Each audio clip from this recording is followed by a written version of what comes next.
नमस्कार, स्वागत है आपका दी कुलिन शो में। मैं हूं आपके साथ रिया तोमर। ग्लोबल टेक वॉर की बिसात पर सिलिकॉन वैली के आधिपत्य और बीजिंग की मैन्युफैक्चरिंग मोनोपोली को ध्वस्त करने के लिए नई दिल्ली ने अपने सबसे बड़े और सबसे आक्रामक कूटनीतिक आर्थिक चक्रव्यूह का ऐलान कर दिया है।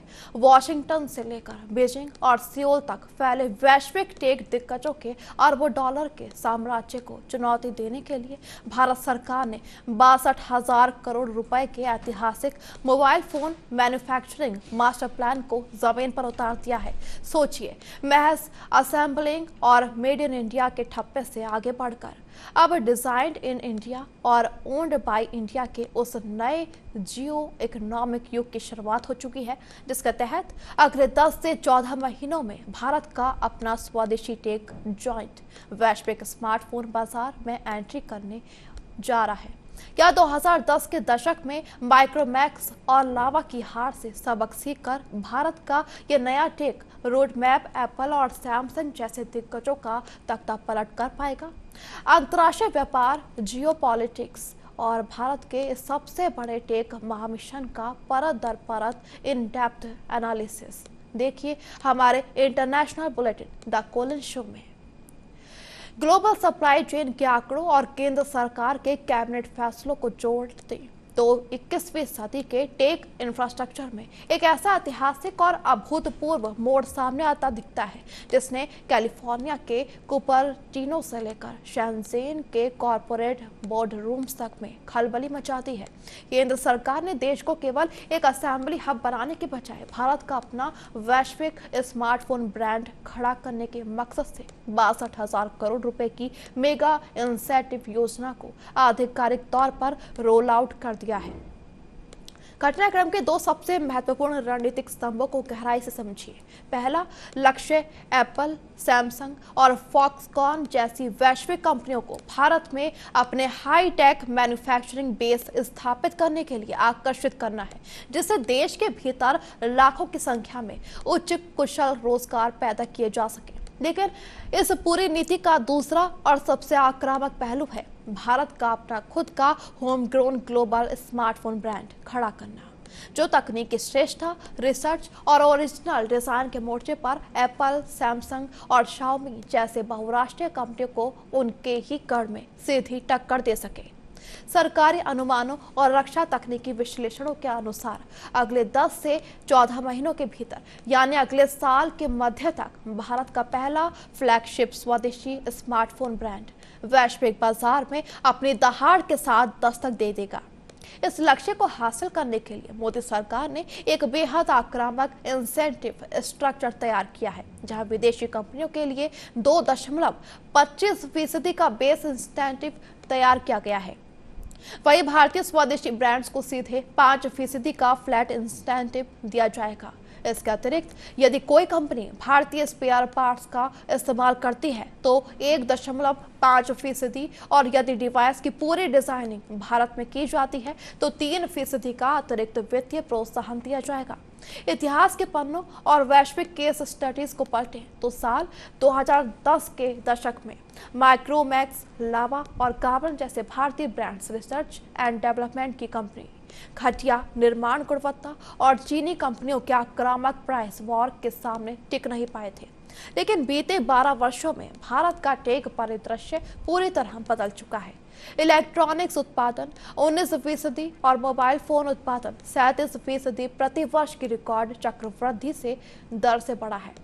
आज भारत चीन के बाद दुनिया का दूसरा सबसे बड़ा मोबाइल फोन निर्माता बन चुका है और देश में बिकने वाले 99% से अधिक स्मार्टफोन घरेलू स्तर पर ही असेंबल किए जा रहे हैं। हालांकि अंतर्राष्ट्रीय व्यापार विशेषज्ञों के मुताबिक इस 62,000 करोड़ रुपए की योजना के सामने सबसे बड़ी चुनौती घरेलू बाजार की संतृप्ति यानी सैचुरेशन है। भारत का स्मार्टफोन बाजार अब परिपक्वता के दौर में है, जहां इसकी वार्षिक वृद्धि दर सिमट कर महज 1.8% रह गई है। ऐसे में अगले 5 वर्षों में 408 अरब डॉलर के विशाल उत्पादन लक्ष्य को हासिल करने के लिए भारतीय कंपनियों को केवल घरेलू मांग पर निर्भर रहने के बजाय यूरोप, लैटिन अमेरिका, अफ्रीका और मध्य पूर्व के बाजारों में मेड इन इंडिया स्मार्टफोन का बड़े पैमाने पर निर्यात करना होगा। वैश्विक कूटनीति और आर्थिक बिसात पर केंद्र सरकार की यह नई नीति अब केवल एक आर्थिक प्रोत्साहन योजना नहीं, बल्कि विदेशी टेक एकाधिकार को ध्वस्त कर भारत को 21वीं सदी की नई global tech and manufacturing super power के रूप में स्थापित करने का सबसे मजबूत, बेबाक और आक्रामक रोडमैप बन चुकी है। तो ये थी भारत के अपने एप्पल और सैमसंग को खड़ा करने के इस मेगा मिशन पर द कोलिन शो की सबसे विस्तृत, एक्सक्लूसिव और इन डेप्थ रिपोर्ट। अब पूरे अंतर्राष्ट्रीय बाजार की निगाहें इस बात पर टिकी हैं कि क्या भारत के नए टेक जॉइंट्स अतीत की गलतियों से सबक लेकर global quality, advance AI, integration और किफायती कीमतों के मोर्चे पर दुनिया भर के उपभोक्ताओं का भरोसा जीत पाते हैं या नहीं। क्योंकि एक बड़ी बात है, यहाँ एप्पल और सैमसंग का बात एक सामने आता है और स्वदेशी ब्रांड्स की भी बात यहाँ सामने आ रही है। और दूसरी बात है अब प्राकृतिक आपदाओं की, जहां उत्तराखंड के केदारनाथ की प्रलयकारी बाढ़ से लेकर चमोली के टूटते ग्लेशियर, सिक्किम की बर्फीली सुनामी और अब नेपाल और तिब्बत सीमा पर आई भयावह जल प्रलय, आखिर क्यों दुनिया की सबसे ऊंची और युवा पर्वत श्रृंखला हिमालय अब एक महाविनाशकारी डिजास्टर जोन में तब्दील होती जा रही है।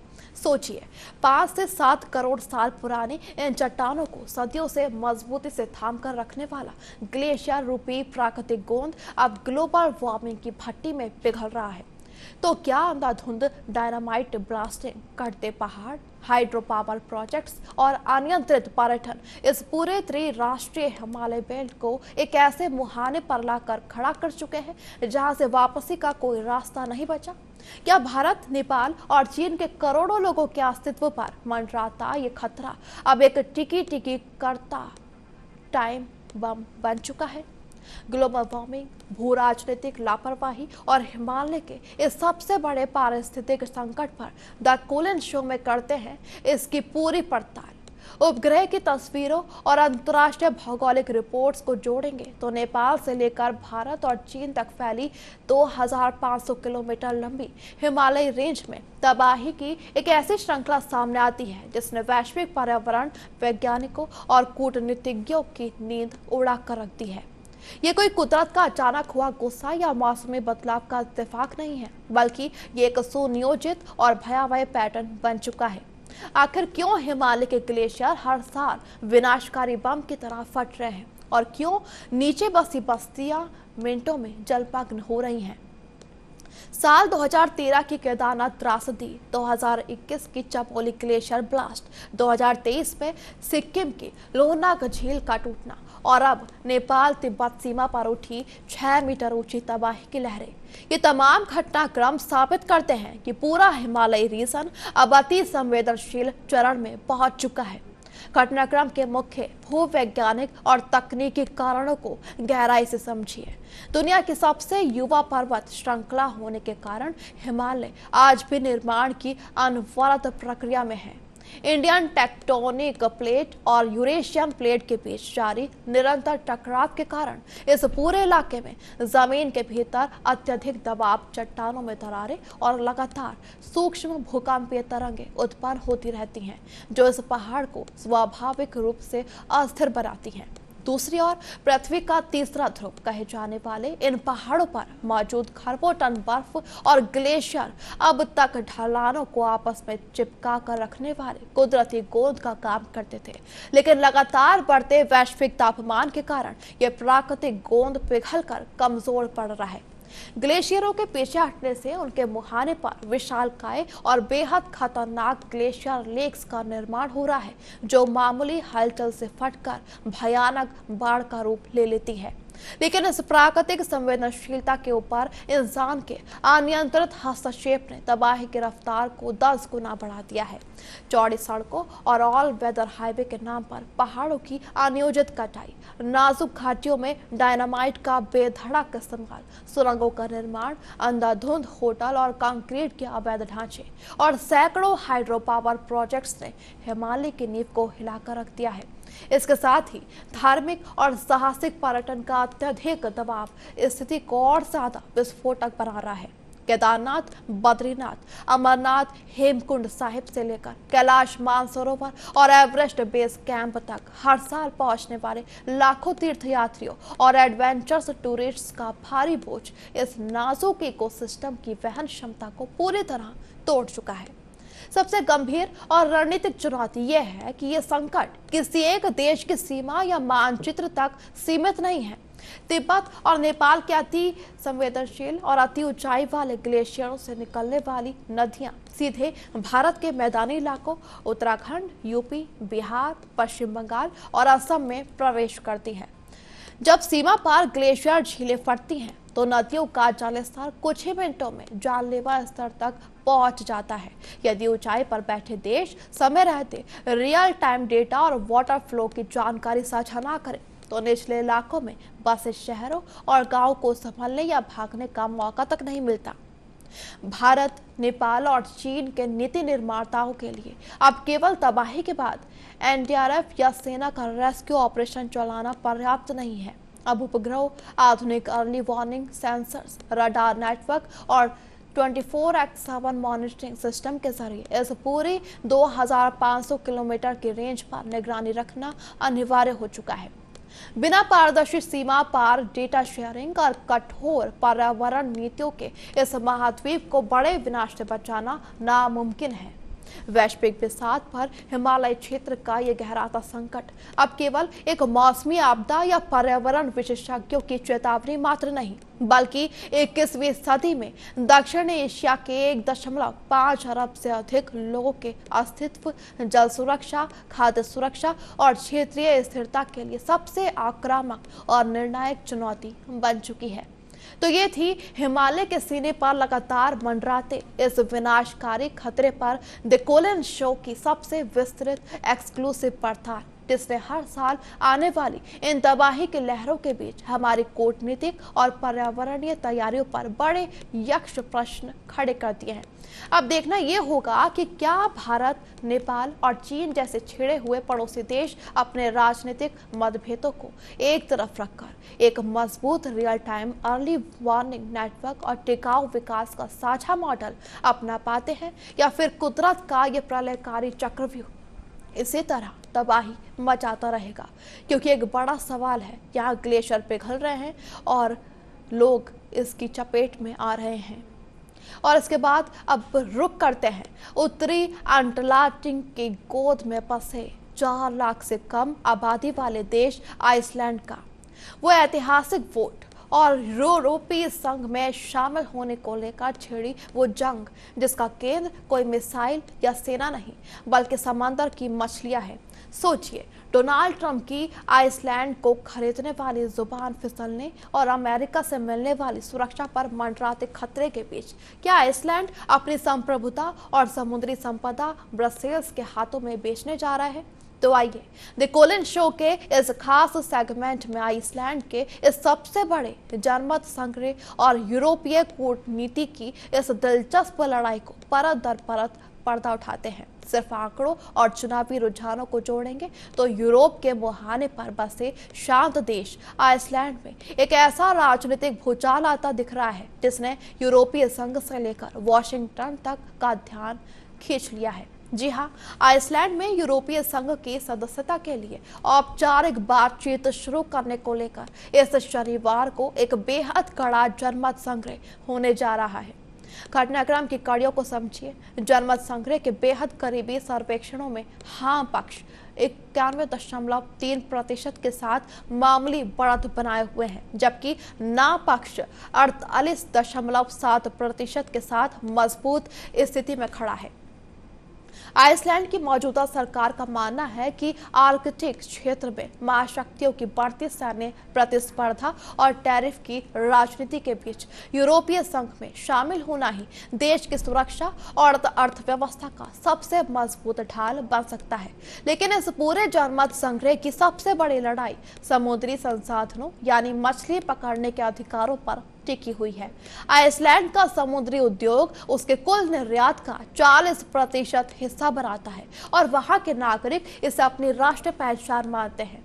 आइसलैंड की विपक्षी पार्टियों को डर है कि यूरोपीय संघ की कॉमन फिशरीज पॉलिसी के तहत ब्रसेल्स उनकी समुद्री सीमाओं और कैच लिमिट पर कब्जा कर लेगा, जिससे उनके स्थानीय मछुआरों की आजीविका छीन ली जाएगी।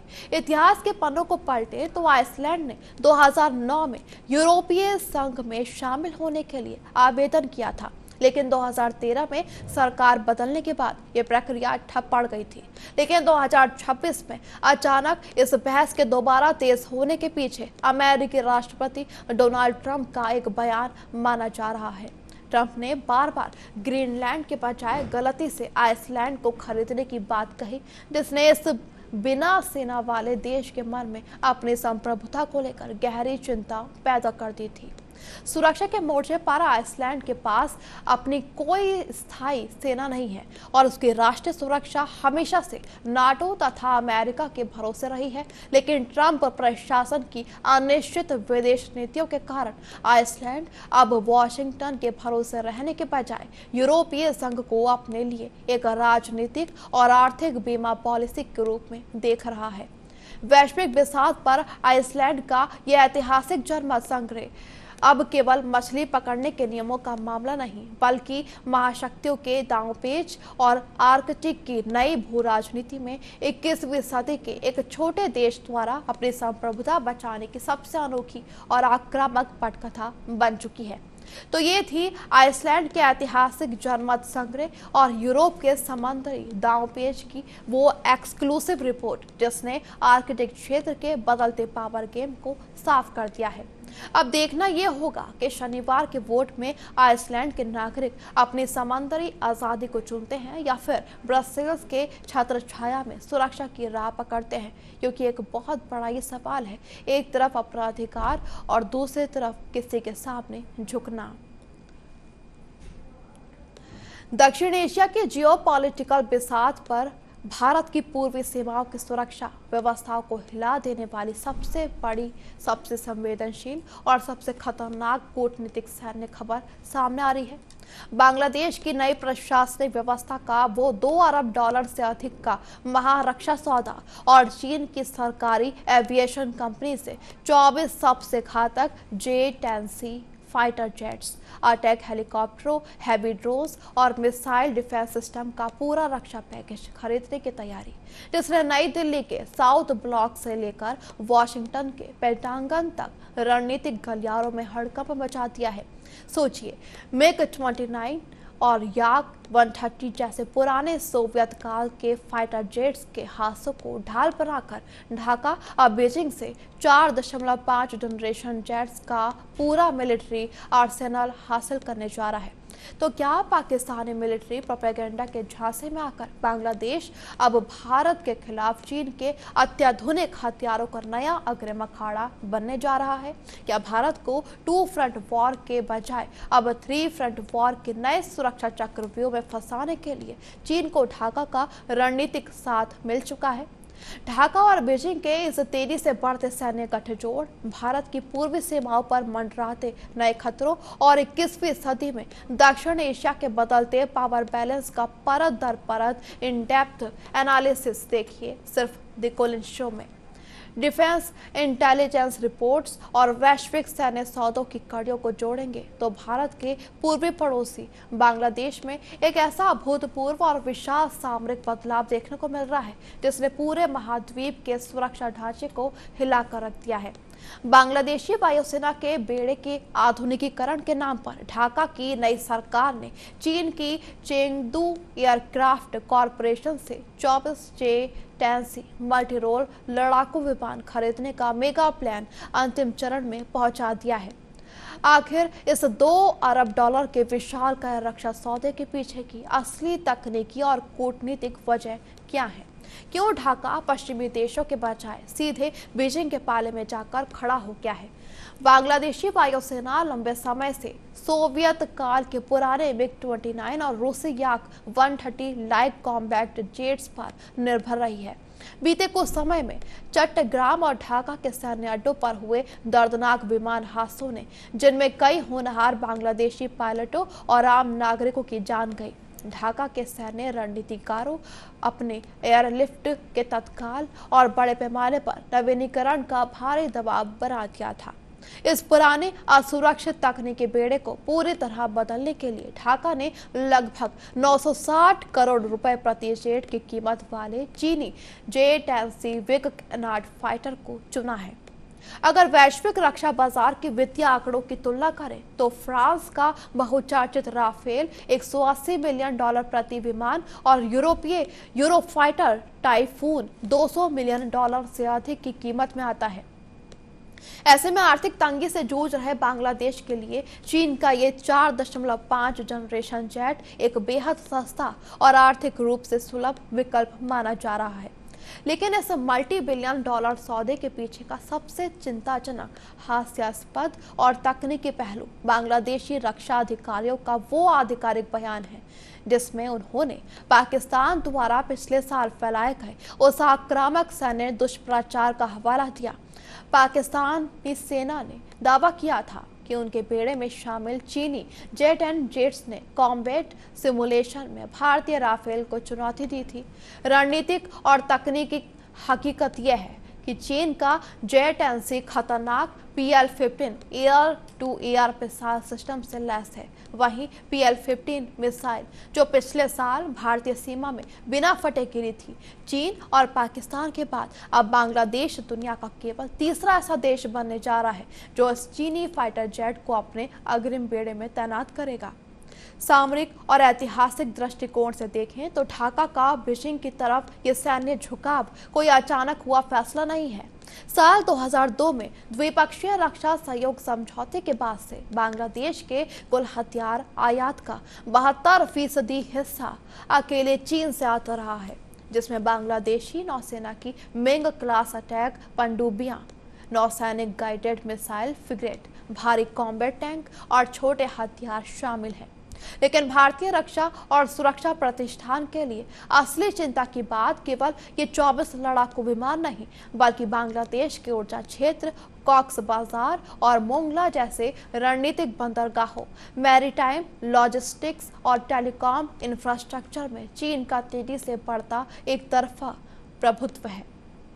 भारतीय पक्ष की सामरिक लाचारी ये भी कह रही है कि भारत का अपना 4.5 जनरेशन स्वदेशी फाइटर जेट तेजस अपनी स्क्वाड्रन आवश्यकताओं को पूरा करने की प्रक्रिया में है, जिससे नई दिल्ली के पास ढाका तो तत्काल निर्यात करने के लिए कोई फाइटर जेट विकल्प उपलब्ध नहीं था। इसी कूटनीतिक और सैन्य खालीपन का पूरा फायदा उठाकर बीजिंग के राजदूत और चीनी रक्षा प्रतिनिधि ढाका में बैक टू बैक बैठकें कर ऊर्जा, पोर्ट्स, रिवर कंजर्वेशन और स्पेशल इकोनॉमिक्स जोन में अरबों डॉलर के नए निवेश प्रस्ताव पेश कर रहे हैं। ग्लोबल विसात पर बांग्लादेश द्वारा चीनी हथियारों, अटैक हेलीकॉप्टरों, ड्रोन्स और J-10C फाइटर जेट्स का ये विशाल रक्षा पैकेज अब केवल एक असाधारण सैन्य खरीद का मामला नहीं, बल्कि भारत को उसकी ही पूर्वी सीमाओं पर रणनीतिक रूप से घेरने और 21वीं सदी में पूरे दक्षिण एशिया के सामरिक संतुलन को बीजिंग के पक्ष में झुकाने की सबसे आक्रामक और खतरनाक पटकथा बन चुकी है। तो ये थी बांग्लादेश और चीन के बीच आकार ले रहे 2 अरब डॉलर के इस सबसे बड़े रक्षा सौदे पर द कोलिन शो की सबसे विस्तृत, एक्सक्लूसिव और इन डेप्थ सैन्य पड़ताल। अब पूरे अंतर्राष्ट्रीय रक्षा विशेषज्ञों और कूटनीतिक गलियारों की निगाहें नई दिल्ली के अगले बड़े कदम पर टिकी हैं। देखना ये होगा कि क्या भारत सरकार बांग्लादेश के साथ बने इस कूटनीतिक खालीपन को पाट कर चीनी प्रभाव को बेअसर करने के लिए कोई नया रणनीतिक काउंटर दांव खेल पाती है या नहीं। ये भी एक बड़ा सवाल है, क्योंकि यहाँ बात फाइटर जेट्स की है, एक ऐसे हथियार की जो सीमाओं की रक्षा करते हैं। वहीं पूर्वी यूरोप के युद्ध के मोर्चों से लेकर वॉशिंगटन के व्हाइट हाउस, प्योंगयांग के मिसाइल कॉम्प्लेक्स और अफ्रीका के जंगलों तक वैश्विक सुरक्षा व्यवस्था में एक साथ उपजे सबसे बड़े और सबसे भयानक अंतर्राष्ट्रीय संकटों की गूंज सुनाई दे रही है। यूक्रेन की राजधानी कीव पर रूसी आत्मघाती ड्रोन्स का भयंकर दिन के उजाले में हमला और पूरे देश में 1 दर्जन से अधिक नागरिकों के गंभीर रूप से घायल होने के साथ ही ठप पड़ती कूटनीति के बीच दोनों देशों की तरफ से तेज होता यह आक्रामक क्रॉस बॉर्डर स्ट्राइक का युद्ध।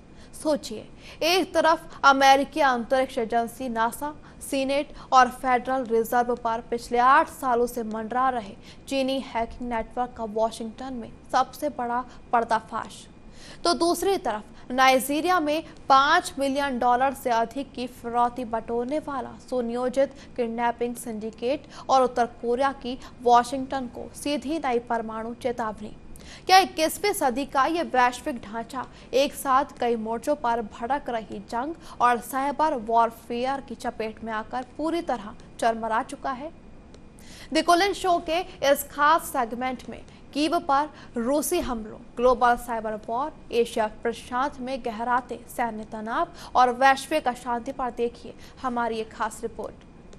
डिफेंस इंटेलिजेंस इनपुट्स और युद्ध के मैदानों से आ रही एक्सक्लूसिव खबरों को जोड़ेंगे तो पूर्वी यूरोप से लेकर अमेरिकी महाद्वीप तक अंतर्राष्ट्रीय सुरक्षा व्यवस्था में एक ऐसा भयंकर और अभूतपूर्व उथल पुथल देखने को मिल रहा है जिसने दुनिया की तमाम महाशक्तियों की नींद उड़ा दी है। शांति वार्ता पूरी तरह ठप पड़ने के बाद रूस ने यूक्रेन की राजधानी कीव पर दिन के उजाले में घातक ड्रोन से हमलों की बौछार कर दी थी। वहीं दूसरी ओर वॉशिंगटन ने चीन के उस खुफिया साइबर नेटवर्क पर बड़ा प्रहार किया है जो वर्षों से अमेरिका के सबसे शीर्ष संस्थानों में सेंध लगा रहा था। रूस और यूक्रेन के बीच चल रहे इस लंबे युद्ध में एक नया और बेहद आक्रामक मोड़ आ चुका है। क्रेमलिन और कीव के बीच किसी भी कूटनीतिक या शांति वार्ता के रास्ते पूरी तरह बंद होने के बाद दोनों ही पक्षों ने अपनी सीमा पार मिसाइल, रॉकेट और आत्मघाती ड्रोन स्ट्राइक्स की रफ्तार को कई गुना बढ़ा दिया है। यूक्रेन की राजधानी कीव पर हाल ही में हुआ दिन का ये भीषण ड्रोन हमला इस बात का पुख्ता सबूत है कि रूसी सेना अब केवल फ्रंट लाइन पर नहीं बल्कि यूक्रेन के प्रशासनिक, रणनीतिक और नागरिक बुनियादी ढांचे को पूरी तरह अपंग बनाने की रणनीति पर काम कर रही है। इस नए हवाई हमले के चलते कीव समेत पूरे यूक्रेन में दर्जन भर से अधिक निर्दोष नागरिक गंभीर रूप से घायल हुए हैं और कई इमारतें मलबे में तब्दील हो चुकी हैं। दूसरी ओर वॉशिंगटन से आई खबर ने वैश्विक साइबर सुरक्षा के गलियारों में हड़कंप मचा दिया है। अमेरिकी न्याय विभाग ने चीन के एक बहुत बड़े और संगठित राज्य पोषित हैकिंग नेटवर्क को निष्क्रिय करने का आधिकारिक दावा किया है। वॉशिंगटन के आधिकारिक बयान के अनुसार साल 2018 से लगातार सक्रिय ये चीनी हैकिंग ग्रुप अमेरिकी अंतरिक्ष एजेंसी, नासा, न्याय विभाग, देश के केंद्रीय बैंक यानी फेडरल रिजर्व और अमेरिकी सीनेट जैसे सबसे संवेदनशील और अति असुरक्षित डेटाबेस की जासूसी कर रहा था। हालांकि बीजिंग ने अमेरिका के इन सभी आरोपों को सिरे से खारिज करते हुए इसे वॉशिंगटन की राजनीतिक साजिश करार दिया है। इसी बीच एशिया प्रशांत क्षेत्र में भी सैन्य तनाव की एक नई और खतरनाक चिंगारी सुलग उठी है। अमेरिका और दक्षिण कोरिया के बीच हुए नए मिसाइल और रक्षा समझौते से बौखलाए उत्तर कोरियाई तानाशाह किम जोंग उन ने अमेरिका को बेहद आक्रामक और विनाशकारी सैन्य जवाब देने की खुली चेतावनी जारी कर दी है। प्योंगयांग ने वॉशिंगटन के इस कदम को सीधे तौर पर अपने संप्रभु अस्तित्व के खिलाफ शत्रुतापूर्ण करार दिया है, जिससे अमेरिकी राष्ट्रपति डोनाल्ड ट्रंप की उत्तर कोरिया के साथ कूटनीतिक बातचीत और परमाणु वार्ता को दोबारा शुरू करने की कोशिशों को बेहद भारी झटका लगा है। वहीं अफ्रीका के सबसे बड़े देश नाइजीरिया में आंतरिक सुरक्षा संकट अब बेकाबू स्थिति में पहुंच चुका है। नाइजीरियाई अपहरणकर्ता गिरोह और आतंकवादी सिंडिकेट ने पिछले 1 साल के भीतर लगभग 42 करोड़ रुपए से अधिक की फिरौती वसूल ली है। नाइजर राज्य की मस्जिद से दर्जनों नमाजियों के सनसनीखेज अपहरण के बाद अब ये सिंडिकेट स्कूलों, बसों और आम नागरिकों को ढाल बनाकर समानांतर अर्थव्यवस्था चला रहा है। वैश्विक कूटनीतिक बिसात पर कीव के आसमान में मंडराते रूसी ड्रोन से लेकर वॉशिंगटन में बेनकाब हुआ चीनी हैकिंग नेटवर्क और प्योंगयांग की परमाणु धमकियां अब केवल अलग अलग बिखरी हुई क्षेत्रीय घटनाक्रम की कड़ियां नहीं है, बल्कि ये 21वीं सदी की नई विश्व व्यवस्था में महाशक्तियों के बीच छिड़ी इस खतरनाक, निर्दयी और बहुआयामी जंग की सबसे आक्रामक पटकथा बन चुकी है। तो ये थी कीव पर हुए भीषण ड्रोन हमलों से लेकर ग्लोबल साइबर वॉरफेयर और दुनिया के अलग अलग कोनों में सुलगती अशांति पर द कोलिन शो की सबसे विस्तृत एक्सक्लूसिव पड़ताल, जिसने वैश्विक सुरक्षा प्रतिष्ठानों और कूटनीतिज्ञों की तैयारियों पर बड़े सवाल खड़े कर दिए हैं। अब देखना यह होगा कि क्या वॉशिंगटन, मॉस्को और बीजिंग के बीच ठप पड़ी कूटनीतिक फिर से किसी संवाद की टेबल पर लौटती है, या फिर 21वीं सदी की ये वैश्विक जंग और भी अधिक भयावह और विनाशकारी रूप अख्तियार करती है। दुनिया के हर बड़े अंतर्राष्ट्रीय युद्ध, रक्षा गलियारों के बड़े सच, महाशक्तियों के आक्रामक दांव पेच और जियोपॉलिटिक्स की हर हलचल को बेबाकी, गहराई और आक्रामक अंदाज में समझने के लिए बने रहिए हमारे साथ। आज के द कोलिन शो में बस इतना ही। मुझे यानी रिया तोमर को दीजिए इजाजत। देखते रहिए टीवी 100, आपकी आवाज़।